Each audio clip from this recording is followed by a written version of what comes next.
ആഴമാർന്ന സ്നേഹമാണു നിൻ തിരുഹൃദയം, ആ മാറിലേക്ക് ചാഞ്ഞിറങ്ങട്ടെ എൻ ജീവിതം.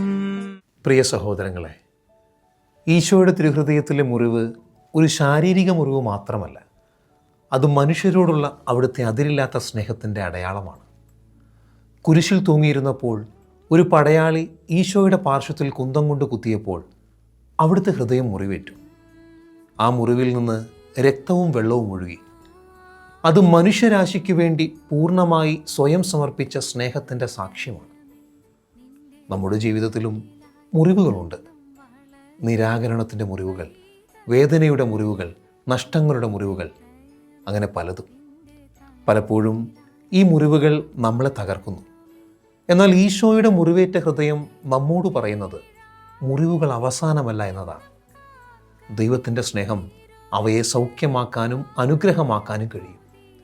ഈശോ തൻ്റെ മുറിവ് മറച്ചു വെച്ചില്ല, മറിച്ച് അത് മനുഷ്യരുടെ രക്ഷയ്ക്കായി തുറന്നു വെച്ചു. അതുപോലെ നമ്മുടെ വേദനകളും ദുഃഖങ്ങളും അവിടുത്തെ മുമ്പിൽ സമർപ്പിക്കുമ്പോൾ അവിടുന്ന് അവയെ കരുണയാൽ സ്പർശിക്കുകയും ശക്തിയാക്കി മാറ്റുകയും ചെയ്യുന്നു.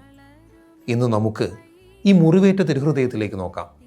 നമ്മുടെ ഹൃദയത്തിലെ മുറിവുകളും അവിടുത്തെ കരങ്ങളിൽ ഏൽപ്പിക്കാം. കാരണം മുറിവേറ്റ ആ ഹൃദയത്തിൽ നിന്നൊഴുകുന്നത് സ്നേഹവും ക്ഷമയുമാണ്, പ്രത്യാശയുമാണ്. മുറിവേറ്റ ഈശോയുടെ തിരുഹൃദയമേ, ഞങ്ങളുടെ മുറിവുകൾ സൗഖ്യമാക്കണമേ. അങ്ങയുടെ സ്നേഹത്താൽ ഞങ്ങളെ പുതുക്കണമേ. ആമേൻ.